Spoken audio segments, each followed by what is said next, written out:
नमस्ते सबैजनालाई। म निशान्त शर्मा आज फेरि पनि नयाँ पडकास्टको साथ आएको छु र आज हामीसँग गेस्टमा हुनुहुन्छ निशान्त फ्रम नमस्ते। सेङ्जा, हाम्रो जेन्जी भाइ। एकदम जल्दो बल्दो धेरै धेरै स्वागत छ यो पडकास्टमा आउनको लागि। हजुर एकदम लजालु स्वभावको, आउनै मान्नु भएको थिएन, बल्ल बल्ल फकाएर चाहिँ लास्टमा मान्नुभयो, ठिकै छ। सो क्वेसन्समा जानुभन्दा अगाडि चाहिँ म हल्का सर्ट एउटा समरी भन्छु यो पडकास्ट चाहिँ के को बारेमा हुन्छ त भनेर है।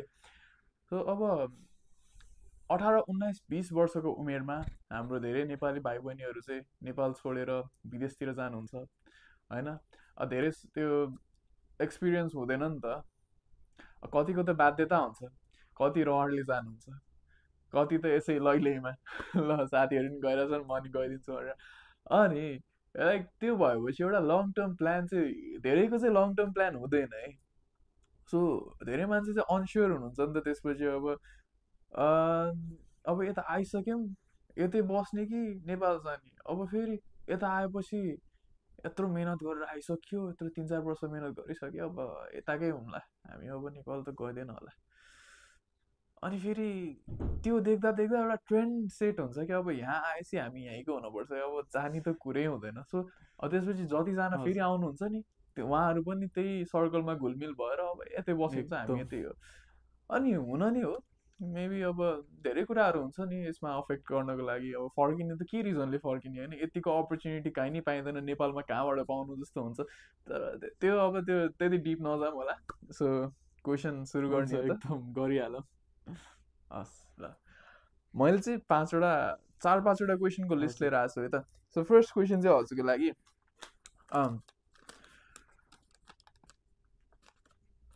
Do you ever feel like you are behind in life? लाइफमा चाहिँ म अरूभन्दा अलिकति पछाडि छु जस्तो फिल हुन्छ त हजुरलाई कहिलेकाहीँ?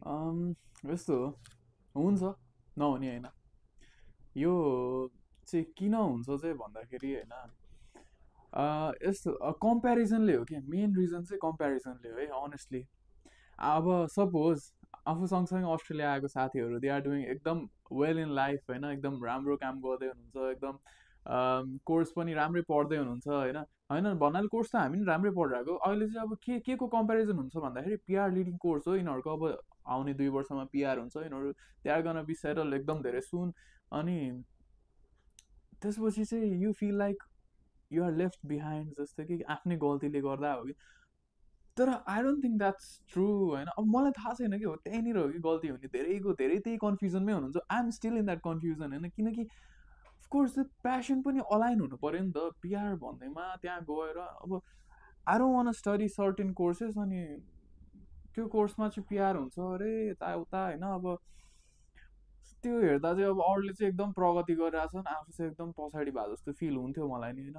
अझै अझै अझै कहिलेकाहीँ हुन्छ अफकोर्स। तर अहिले चाहिँ finally I am convincing myself के मेबी उनीहरूको पाथै अर्कै होला, मेरो पाथ अर्कै छ। So who decides the time line कि यतिमा यो हुनैपर्छ, यति वर्षमा बिहा हुनैपर्छ, यति वर्षमा बच्चा हुनैपर्छ, यति वर्षमा you need to be settle down भनेर हु डिसाइड्स द्याट के? सब मान्छेको आफ्नो आफ्नो छुट्टै चोइसेस हुन्छ, छुट्टै पर्सपेक्टिभ अफ लाइफ हुन्छ होइन। Even my parents don't force me to do this and that, then who are others to let me know कि I am doing behind in life? I have certain people telling that you are doing wrong, yata. They might be right from their own point of view होइन। तर मैले चाहिँ के बुझिरहेको छु भन्दाखेरि you are not behind. है जसले हेर्दै हुनुहुन्छ धेरैको डाउट हुन्छ। एकदम धेरै धेरै धन्यवाद यो उत्तरको लागि। अनि म पनि त्यही भन्न चाहन्छु हजुरहरूलाई, अरूको देख्दैमा, अरूले गरे भन्दैमा आफू निराश नहुनु। सबको पालो आउँछ, आफू मेहनत गर्दै जानुहोस् होइन। त्यही हो, बढी टेन्सन लिने होइन, काम गर्दै जाने, हजुरले सोचेको सबै पुरा हुन्छ। ल अब हजुरको लागि अर्को प्रश्न छ। हजुर अब कुनै कुनै दिन यस्तो हुन्छ नि जिन्दगीमा होइन, राम्ररी गइरहेको हुन्छ, अनि कुनै कुनै दिनमा चाहिँ एकदम लस्ट फिल हुन्छ कि म के गरिरहेको छु यार लाइफसँग, is it really worth it के यस्तो भागम दौड गरिरहेको छ, लाइक एउटा जिन्दगी हुन्छ यार, is it really worth it यो सब गऱ्यो यो? अनि त्यो कुनै दिन सबले त्यो फिल गरेकै हुन्छ, मैले पनि गरेको छु होइन। हजुर चाहिँ त्यस्तो त्यस्तो डेजहरूमा चाहिँ how do you deal with it? यस्तो हो, म पर्फेक्ट चाहिँ छैन, still I am working on that होइन। भर्खर त 20 छु, अब त्यस्तो डेज त त्यो डेज त होइन, लाइक एभ्री अदर डे नै आउँछ कि मेरो लागि चाहिँ। I focus on one thing होइन, I try to focus on one thing for the whole month. अनि सर्टेन डेजमा चाहिँ अब किन चाहिँ यस्तो गरिरहेको छु त, why am I being so serious about life, अरू सबले पार्टी गरेको देखिरहेको नि त होइन। अनि त्यस्तो बेलामा चाहिँ आफू चाहिँ सिरियस भएर लाइफमा गर्छु भन्ने एम लिएर अहिलेदेखि के लाग्नु जस्तो लाग्छ। तर that is really important, you need to be focused, you need to be focused if you want to achieve something, you need to be focused.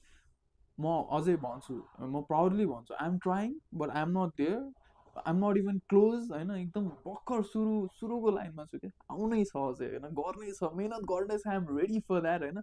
त्यो लस्ट हुने डेज आउँछ त्यसमा, that's a part of the process and I love it होइन। अब त्यही त हो नि, अब you need to accept everything that comes in your way, you need to fight through every bad days. अनि त्यो ब्याड डेज फाइट गर्दै जाने राम्रो दिनहरू पनि आइहाल्छ। So I have nothing special for that होइन, न केही स्पेसल ऊ छैन, एउटा टिप्स, एउटा सिक्रेट केही नै छैन। सिक्रेट भनेको just focus on one thing, focus on your purpose, focus on your goal होइन। आफ्नो एउटा सर्टेन लिस्ट बनाएर राख्ने, priority list, get those ticked every day. कुनै दिन मिस हुन्छ, तर मिस भयो भन्दैमा तिम्रो पुरै प्लानै बिग्रिन्छ भन्ने नै हुँदैन है। So just focus on that. अनि अरू लाइफले इभेन्चुअली सिकाउँदै जान्छ क्या, how to deal with it. जति गर्दै गयो नि त्योभन्दा नराम्रो सिचुएसन नै आउँदै जान्छ, त्योभन्दा राम्रो सिचुएसन नै आउँदै जान्छ। सो प्यानिक हुनु पर्दैन, गर्दै जाने। एकदम एकदम एकदम राम्रो उत्तर दिनुभयो हजुरले है। हजुर त्यस्तै हो, कुनै दिन चाहिँ एकदम लाइफमा लस्ट भएको फिल हुन्छ सबैजनालाई। त्यस्तो दिनहरूमा अब आफूलाई सम्हाल्ने, एकचोटि याद गर्ने, मेरो एन्ड गोल चाहिँ के हो त मेरो होइन, लाइफको मेरो पर्पज चाहिँ के हो त, यसो आफूलाई फेरि सम्झाउने, ऐनामा हेर्ने, कहिलेकाहीँ माया गर्ने, आफूलाई चाहिएको बेलामा गाली नि गर्नुपर्छ होइन।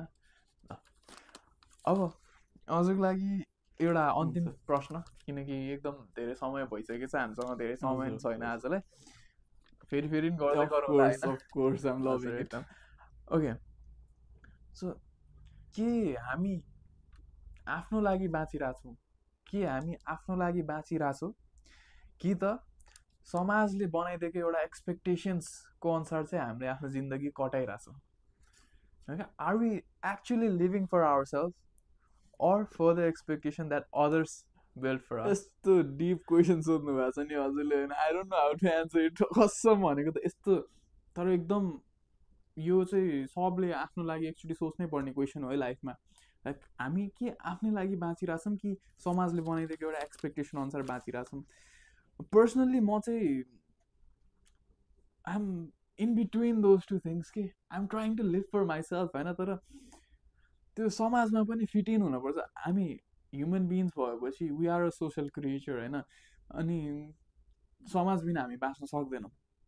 सो समाजको अनुसार चल्न नि एकदम आवश्यक छ, तर त्यो समाजकै अनुसार चल्दै गर्दाखेरि चाहिँ आफ्नो मनमा भएको इच्छाहरू चाहिँ मार्न कहिले नै हुँदैन।